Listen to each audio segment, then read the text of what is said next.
আজি আমি সদৌ অসম গৌৰৱ গগৈ ফেন ক্লাবৰ উদ্যোগত আৰু মৰিগাঁও জিলা গৌৰৱ গগৈ ফেন ক্লাবৰ সহযোগত আজি আমি মৰিগাঁও সদৰ বিহুতলীত প্ৰয়াত নেতা অসমৰ জননেতা প্ৰাক্তন মুখ্যমন্ত্ৰী শ্ৰীযুত তৰুণ গগৈ দেৱৰ চতুৰ্থ মৃত্যুবাৰ্ষিক উপলক্ষে তেখেতক মহান নেতাগৰাকীক আমি শ্ৰদ্ধাঞ্জলি জনাইছোঁ।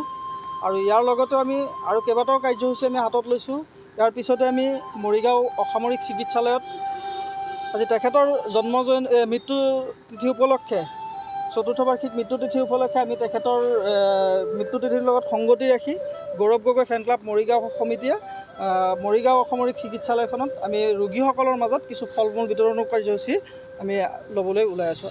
আৰু আমি আশা কৰোঁ আমি প্ৰত্যেকে যাতে তেখেতে দিয়া আমাৰ গগৈ ছাৰে যি নীতি আদৰ্শ সেই নীতি আদৰ্শৰ মতে যাতে আমি অনাগত দিনত চলিব পাৰোঁ তাৰে কামনা কৰিছোঁ। আৰু আজিৰ এই দিনটিত মহান নেতাগৰাকীক আমি এটি গভীৰ কোণৰ পৰা তেখেতলৈ শ্ৰদ্ধাঞ্জলি জ্ঞাপন কৰিছোঁ।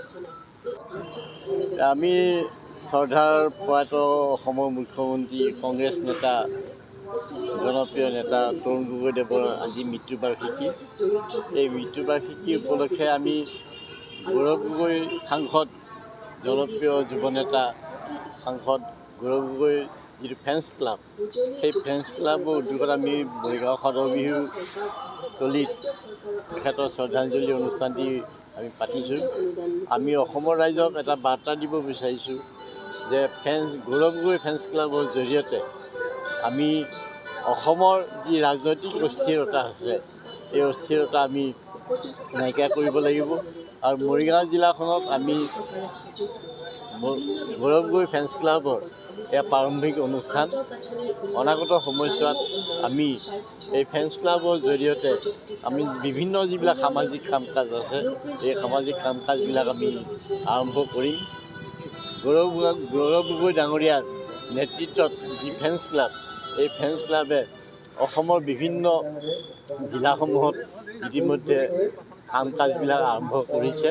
আৰু তেখেতৰ উদ্যোগত এই ফেন্স ক্লাবৰ জৰিয়তে আমি মৰিগাঁও জিলাত আমি বিভিন্ন সামাজিক অনুষ্ঠানৰ কাম কাজ কৰিবৰ কাৰণে আগবাঢ়িছোঁ।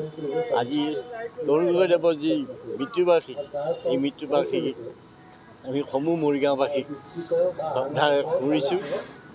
আৰু ফেন্স ক্লাবৰ জৰিয়তে এই অনুষ্ঠানটি আগবঢ়োৱাৰ কাৰণে আমি উদ্যোক্তাসকলক আমি অশেষ ধন্যবাদ জ্ঞাপন কৰিছোঁ।